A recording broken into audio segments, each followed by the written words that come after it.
खबर इस बीच हम आपको बता रहे हैं, अंता उपचुनाव का आज आएगा परिणाम। सुबह 8 बजे से मतगणना हो जाएगी शुरू। तो अंता उपचुनाव का आज परिणाम का दिन है। सुबह 8 बजे से मतगणना शुरू हो जाएगी। बड़ी खबर इस वक्त ही आपको बता रहे हैं।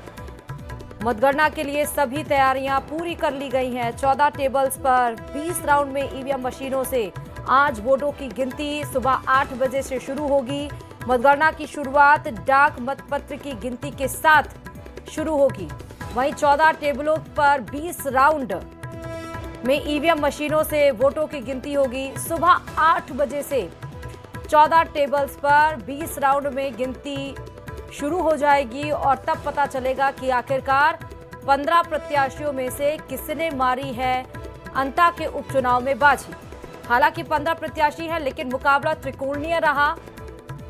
बीजेपी से मोरपाल सुमन प्रत्याशी के तौर पर चुनावी मैदान में, कांग्रेस की तरफ से प्रमोद जैन भाया और निर्दलीय प्रत्याशी नरेश मीणा। किसने मारी है बाजी? 15 प्रत्याशी इनको मिलाकर है, लेकिन ये जो टफ फाइट है वो इन 3 कैंडिडेट्स के बीच रही है।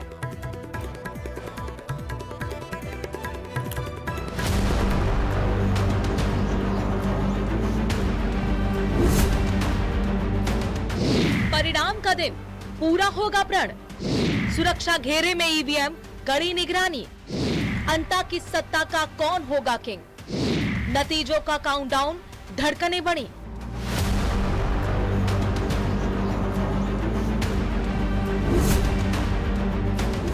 अंता उपचुनाव में रिकॉर्ड वोटिंग के बाद अब सभी की निगाहें परिणामों पर है। कड़ी निगरानी के बीच ईवीएम मशीनों को स्ट्रांग रूम में सुरक्षित रखा गया है, जिसमें 15 प्रत्याशियों का भविष्य कैद है। मतगणना प्रक्रिया सुबह 8 बजे से शुरू होगी और 20 राउंड में ये प्रक्रिया पूरी होगी। पहला रुझान सुबह 8:30 बजे आएगा। हर राउंड की काउंटिंग के लिए 14 टेबल लगाई जाएंगी, जिससे प्रक्रिया पारदर्शी और व्यवस्थित रहे। ये पूरी प्रक्रिया राजकीय पीजी महाविद्यालय के सेमिनार हॉल में होगी। सीसीटीवी के जरिए इसकी कड़ी निगरानी की जाएगी। उम्मीदवारों के एजेंट को भी निगरानी की अनुमति दी जाएगी, लेकिन सख्त नियमों के साथ। रुझान वो जनता के सामने होगा। फिलहाल जो है पूरी तरह मुस्तैद है। यहाँ देख सकते हैं पुलिस के जवान हो, चाहे सेना के जवान हो, चाहे आरएसी के हो, चप्पे चप्पे पर जो यहाँ सुरक्षा व्यवस्था लगाई गई है। जो स्ट्रांग रूम है वहाँ भी उसको भी डबल तालों में लॉक रखा गया है। वहाँ पर भी सशस्त्र जो बल है वो तैनात किया गया है। अंता उपचुनाव में 2.25 लाख वोटर्स में से 1,83,099 ने वोटिंग की। इसमें पुरुष मतदाताओं की भागीदारी 82.32%, महिलाओं की 78% और थर्ड जेंडर की 75% रही। कुल 268 मतदान केंद्रों पर वोटिंग हुई, जिनमें से 15 केंद्रों पर 90% से ज्यादा मतदान दर्ज किया गया। सर्वाधिक वोटिंग राजकीय प्राथमिक विद्यालय देवपुरा में 95.24% हुई, जबकि सबसे कम सांकली में सिर्फ 0.14% है। अंता उपचुनाव के इस त्रिकोणीय मुकाबले में सभी की प्रतिष्ठा दांव पर लगी हुई है। अब कुछ ही घंटों में ये साफ हो जाएगा कि आखिर अंता की जनता ने किसे चुना है। न्यूज़ 18 राजस्थान के लिए अंता से विपिन तिवारी की रिपोर्ट।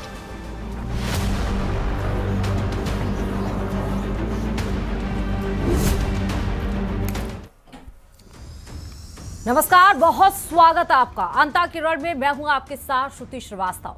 इतने दिनों से जो चल रही तैयारी, फिर उसके बाद हुआ एग्जाम और आज है परिणाम का दिन। सबकी धड़कनें बढ़ी हुई हैं। 15 के 15 प्रत्याशियों की सुबह 8 बजे से 14 टेबल्स पर यह गिनती शुरू हो जाएगी और सबसे पहला रुझान सुबह 8:30 बजे आएगा और धीरे धीरे जैसे सूरज सर पे चढ़ेगा, लगभग 12-1 बजे के बाद तक तस्वीर एकदम साफ हो जाएगी कि आखिरकार अंता के उपचुनाव की बाजी किसके नाम रही है। हालांकि 15 प्रत्याशियों में से जो कड़ा मुकाबला रहा वो 3 प्रत्याशियों के बीच में रहा। बीजेपी से मोरपाल सुमन, कांग्रेस की तरफ से प्रमोद जैन भाया और निर्दलीय प्रत्याशी नरेश मीणा। और ज्यादा और जानकारी के साथ संवाददाता या फिर सहयोगी हमारे हिमांशु हमारे साथ जुड़ चुके हैं। हिमांशु, 12 की ये अंता विधानसभा उपचुनाव का जो रिजल्ट है वो बेहद ही दिलचस्प इसलिए होने वाला है क्योंकि मात्र एक सीट के लिए पार्टियों ने धुआंधार प्रचार किया, पूरी की पूरी ताकत झोंक दी। आप किस पोलिंग बूथ पे हैं? क्या इंतजाम यहाँ पर, क्या तैयारियां देखने को मिल रही है हिमांशु? देखिए श्रुति, निश्चित तौर पर अंता उपचुनाव का जो अब तक का पूरा सफर हमने देखा, बहुत रोचक रहा, बहुत दिलचस्प रहा और पूरे तरह से कह सकते हैं कि एक तरफा कुछ भी नजर नहीं आया। मुकाबला चाहे बीजेपी और कांग्रेस के बीच कड़ी टक्कर के तौर पर कहा जाए तो इस मुकाबले को सीधे तौर पर त्रिकोणीय है। निर्दलीय उम्मीदवार के आ जाने के बाद में ये पूरा मुकाबला त्रिकोणीय जो है वो नजर आया। लेकिन इन सब के बीच जिस तरह से ये कड़ा इम्तिहान रहा, जिस तरह से अंता उपचुनाव की ये कड़ी परीक्षा उन तीनों त्रिकोणीय मुकाबले में उतरे महत्वपूर्ण उम्मीदवारों के बीच रही, वो आज फैसले की घड़ी है। मोहर लग जाएगी कि अंता की जनता ने किस पर विश्वास जताया, किसे अपना जो है वो नया विधानसभा का सफल जो है प्रत्याशी चुना। और सीधे तौर पर कह सकते हैं कि इसको लेकर के कड़ी तैयारी जिस तरह से वोटिंग को लेकर के की गई थी, उतना ही बड़ा होमवर्क जो है वो आज परिणामों के लिए डिस्ट्रिक्ट एडमिनिस्ट्रेशन की तरफ से, जिला निर्वाचन अधिकारी की तरफ से यहां पर किया गया है। राजकीय पीजी महाविद्यालय, फिलहाल यहां से आपको तस्वीर दिखाते हैं, राजकीय महाविद्यालय 12 जहां पर आज काउंटिंग होनी है। और आपको बता दें कि ये काउंटिंग फिलहाल यहाँ पर ठीक 8 बजे शुरू हो जाएगी। डाक मतपत्रों की गिनती के साथ में यहाँ पर शुरुआत होगी और जिसके बाद में सफर शुरू होगा ईवीएम मशीन के खुलने का। आपको बता दें कि 14 टेबल पर 20 राउंड में ईवीएम मशीन से ये गिनती होने वाली है और उसके साथ में जैसे जैसे वक्त निकलेगा, जैसे जैसे वक्त गुजरेगा और धीरे धीरे जो धुंधली तस्वीर है, जिस बात को लेकर के इंतजार है पल पल का कि आखिर वो जो कह सकते हैं कि इंतजार जिसको लेकर के हर किसी की निगाहें हैं, चाहे बीजेपी चाहे कांग्रेस, निश्चित तौर पर हर किसी की प्रतिष्ठा फिलहाल दांव पर है। फिलहाल मेरे सहयोगी विपिन तिवारी मेरे साथ में है। विपिन, निश्चित तौर पर जिस तरह से मुकाबला रोचक रहा, उसी तरह से कह सकते हैं कि जो नतीजे रहेंगे वो भी रोचक होंगे। बिल्कुल कह ही सकते हैं क्योंकि नतीजे रोचक होने वाले हैं, क्योंकि अभी किसी को पता नहीं है कि आखिर कौन जीतेगा। दोनों ही पार्टियां, दोनों के दिग्गज उतरे रहे मैदान में, अंतिम समय तक उतरे रहे। सीएम भजनलाल ने 2-2 दौरे किए। पूर्व मुख्यमंत्री वसुंधरा राजे जो कभी किसी चुनाव में इतने दिन नहीं रुकी, वो यहाँ 7 दिन रुकी हुई है। तो कहीं ना कहीं सबको डर है और कहीं ना कहीं सवाल भी है प्रतिष्ठा का कि आखिर ये सीट किसके पाले में आएगी। वहीं जो निर्दलीय प्रत्याशी वो तीसरी बार आजमा रहे हैं, तो हर बार वो 2 साल में तीसरा चुनाव है, तो वो भी सोच रहे हैं कि कहीं यहाँ जीत जाऊँ। और जो कांग्रेस है उनकी प्रतिष्ठा दांव पे, उनका लगातार 5वां चुनाव है, 2 बार जीते हैं, 2 बार मंत्री रहे हैं।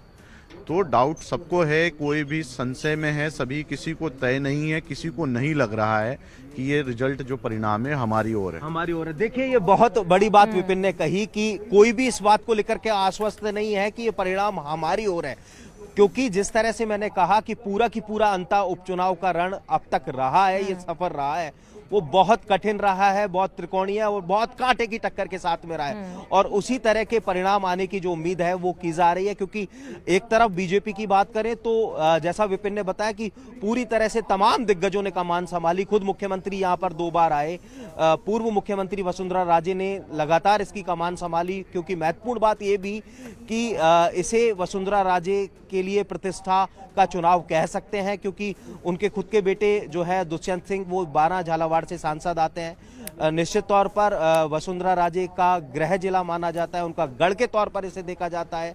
और सीधे तौर पर कांग्रेस के लिहाज से देखें तो कांग्रेस के लिए भी ये प्रतिष्ठा की बात थी, क्योंकि खुद यहाँ पर देखा गया कि अशोक गहलोत ने चुनाव प्रचार की कमान संभाली, गोविंद सिंह डोटासरा यहाँ पर लंबे समय तक रहे। तमाम जो कांग्रेस के दिग्गज हैं उनकी एक बाकायदा लंबी फहरिस्त थी जिसने यहाँ पर चुनाव प्रचार किया और लंबे समय तक किया, सबसे पहले अपने उम्मीदवार की घोषणा की। और दूसरी तरफ अगर बात करें तो बीजेपी में खुद मुख्यमंत्री की कमान संभालना, पूर्व मुख्यमंत्री वसुंधरा राजे ने कमान संभाली, तो निश्चित तौर पर कह सकते हैं कि ये पूरी तरह से दिलचस्प मुकाबला था और उतनी ही बेसब्री से इंतजार हर किसी को 8 बजे का है, जैसे ही ईवीएम मशीन। एक बात और ध्यान में रखनी चाहिए कि 2008 में जब अंता का परिसीमन के बाद 4 बार चुनाव हुए, 2 बार बीजेपी 2 बार कांग्रेस, मतलब वही जैसे राजस्थान की जनता बदलाव चाहती है, बदलाव हमेशा रहा, एक बार कांग्रेस फिर बीजेपी फिर कांग्रेस फिर बीजेपी। लेकिन एक बात और गौर करने वाली है हिमांशु, कि बीजेपी के हर 4 बार कैंडिडेट्स बदलते रहे, लेकिन कांग्रेस ने अपने कैंडिडेट को बिल्कुल भी नहीं बदला। और इस बार प्रमोद जैन भाया ने अपने जो प्रचार प्रसार का जो तरीका था वो बिल्कुल बदला है। पिछली गलतियों से सबक लेते हुए उन्होंने इस बार अलग ढंग से चुनाव लड़ा। कैसे डोर डोर हर दरवाजे पे गए, लोगों से मिले और उनसे वोट की अपील की। हिमांशु। देखिए श्रुति, बिल्कुल सटीक बात है ये, और निश्चित तौर पर कहा जा सकता है कि राजस्थान का जिस तरह का सिनेरियो है, जिस तरह के परिणाम अमूमन हर विधानसभा चुनाव में निकल करके आते हैं, एक बार बीजेपी और एक बार कांग्रेस, अंता जो विधानसभा सीट है उस पर परिणाम कुछ उसी तरह के अब तक के चुनावों में रहे हैं, 2 बार बीजेपी 2 बार कांग्रेस। लेकिन आज महत्वपूर्ण बात ये कि अब तक इस पूरे चुनाव के अंदर देखा गया कि प्रमोद जैन भाया ने किसी भी तरह से, किसी भी स्तर पर कोई भी चूक नहीं की, किसी भी तरह से जो है वो अपने चुनाव प्रचार के दौरान जो है कमियां खामियां नहीं छोड़ी। तमाम कांग्रेस के दिग्गज, हमने जैसा बताया कि उन्होंने कमान संभाली और उस सब के साथ में जो है वो पूरी पकड़ अपनी मजबूत रखी। लेकिन इन सब के बाद संशय फिर भी बरकरार है, क्योंकि महत्वपूर्ण बात लगातार यही कि ये मुकाबला त्रिकोणीय रहा, बहुत रोचक रहा और इन सब के साथ में उतने ही रोचक परिणाम भी होंगे। विपिन तिवारी को एक बार और फिर जोड़ते हैं। विपिन, निश्चित तौर पर जो है वो बहुत स्पष्ट तौर पर कहा जा सकता है कि प्रमोद जैन भाया भी किसी भी स्तर पर, कोई किसी भी पॉइंट पर कमजोर पड़ते हुए नजर नहीं आए। अपने चुनाव प्रचार की जो कमान है वो लगातार मजबूती से रखी और हर गांव, हर ढाणी में प्रमोद जैन भाया नजर आए। बिल्कुल, देखिए प्रमोद जैन भाया का इसी सीट पर जो है ये 5वां चुनाव है। 2 बार वो चुनाव जीते हैं और 2 बार हारे हैं। तो वोट ऑफ मार्जिन जो उनका रहा है प्रभुलाल सैनी के सामने 5000 करीबन। अगर कंवरलाल मीणा की बात करें, जब वो सरकार में थे, अवैध खनन के आरोप लगते रहे, एंटी इनकम्बेंसी थी, लोग काफ़ी नाराज थे क्षेत्र में, तब वो 5800 वोटों से हारे। तो उनका हार का जो आंकड़ा है वो बेहद कम है इस सीट पर। और जाहिर सी बात है, और वो कोई जातिगत कोई वोट बैंक उनका ऐसा है नहीं कि वो वर्ग विशेष से आते हो। लेकिन तो जो कांग्रेस का वोट बैंक है वो वोट बैंक, और साथ में जो उनका खुद का अपना बनाया हुआ जो यहाँ मेहनत की हुई जो ग्राउंड में, फील्ड में अंदर है, वो वोट बैंक प्रमोद जैन भाया के पास है। तो प्रमोद जैन भाया कहीं से कहीं तक कम नहीं है, और शायद इसीलिए पूरी भाजपा को और मुख्यमंत्री को, पूर्व मुख्यमंत्री को, यहाँ के सांसद को चुनाव प्रभारी बनाया गया। मंत्री आधा दर्जन करीबन लगातार फील्ड में घूमते रहे, डिप्टी सीएम घूमते रहे, 2 दर्जन करीबन विधायक जो है प्रचार करते रहे। तो ये प्रमोद जैन भाया का ही है जो जिसकी पकड़ जो है, क्योंकि 5वां चुनाव है, माइक्रो मैनेजमेंट है।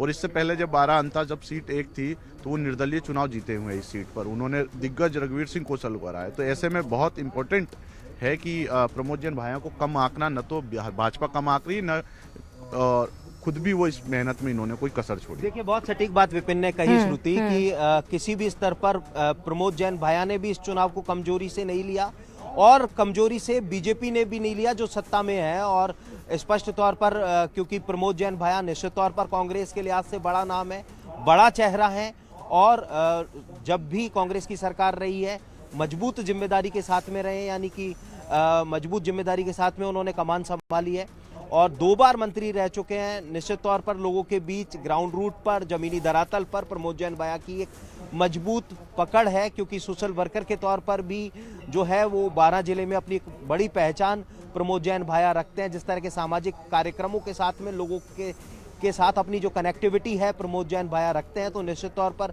जो है उसका फायदा उन्हें मिलता है। और बीजेपी, आपने एक बहुत सही बात कही कि बीजेपी ने हर बार यहाँ पर अपना जो उम्मीदवार है वो बदला है, और कांग्रेस की तरफ से हमेशा जो चेहरा है वो प्रमोद जैन भाया रहे। तो सीधे तौर पर कहा जा सकता है कि आज निश्चित तौर पर महत्वपूर्ण दिन है। एक महत्वपूर्ण बात और कि 2008 से ये अंता विधानसभा अस्तित्व में आई, लेकिन पहली बार इस पर उपचुनाव हो रहा है, और उपचुनाव का जो परिणाम है वो भी उतना ही रोचक रहेगा जितना रोचक अब तक इस उपचुनाव का जो सफर है वो रहा। फिलहाल एक तस्वीर भी दिखाते हैं। यहाँ पर गहमा गहमी तमाम होमवर्क, तमाम तैयारियां यहाँ पर कर ली गई हैं, और देख सकते हैं आपकी पुलिस ने उतना ही बड़ा जो है वो मोर्चा फिलहाल यहाँ पर संभाला हुआ है, क्योंकि जिस तरह से इस चुनाव के दौरान अब तक शांतिपूर्वक ये चुनाव का सफर रहा, उतना ही बड़ी जिम्मेदारी पुलिस महकमे के सामने, निर्वाचन विभाग के सामने, जिला निर्वाचन अधिकारी के सामने ये है कि जो काउंटिंग है, जो मतगणना है, उसे शांतिपूर्वक करवाया जा सके। आपको बता दें, जैसा हमने बताया कि ये मतगणना ठीक 8 बजे शुरू होगी और 8 बजे शुरू होने के साथ 14 टेबल पर 20 राउंड में ईवीएम मशीन से वोटों की गिनती ठीक है। शुरू होगी। सबसे पहले डाक मतपत्र की गिनती शुरू होगी और इसके साथ ही कह सकते हैं कि ईवीएम मशीन के खुलने का सिलसिला शुरू होगा और उसके साथ धीरे धीरे तस्वीर साफ होगी और जो धुंधली तस्वीर है धीरे धीरे साफ होने लगेगी और कह सकते हैं कि लगभग 12 बजे बाद में ये साफ हो जाएगा कि अंता की जनता ने किस पर विश्वास जताया, अंता की जनता ने किसका साथ दिया और कौन होगा अंता का सरताज। तो हिमांशु, कह सकते हैं कि महत्वपूर्ण दिन और ठीक 8 बजने के साथ देखिए ये कहा जाता है राजनीतिक विशेषज्ञों के द्वारा कि अगर जातिगत समीकरण में अगर उलझता है चुनाव तो जो नतीजे होते हैं या जो परिणाम होता है, वोटिंग प्रतिशत जो होता है वो काफ़ी ज़्यादा उलटफेर होता है। लेकिन इस बार उपचुनाव में ऐसा कुछ देखने को मिला, बल्कि और चौंकाने वाला आंकड़ा आया। हर बार के अगर हम विधानसभा के पैटर्न को देखें वोटिंग परसेंट का, तो 80 कुछ चेंजेस हुए हैं। इस बार उपचुनाव में 80.32% यहाँ पर वोटिंग परसेंट निकलकर सामने आया है। और इसमें जातिगत समीकरण की बात करें तो सबसे ज़्यादा माली समाज, मीणा समाज, धाकड़ समाज और गुर्जर समाज। तो ये क्या बताता है? क्या ये त्रिकोणीय मुकाबला था, इसलिए ये जो वोटिंग परसेंट है वो इतना ज़्यादा हुआ उपचुनाव में? देखिए श्रुति, निश्चित तौर पर अंता उपचुनाव को लेकर के जिस तरह से सरगर्मियां थी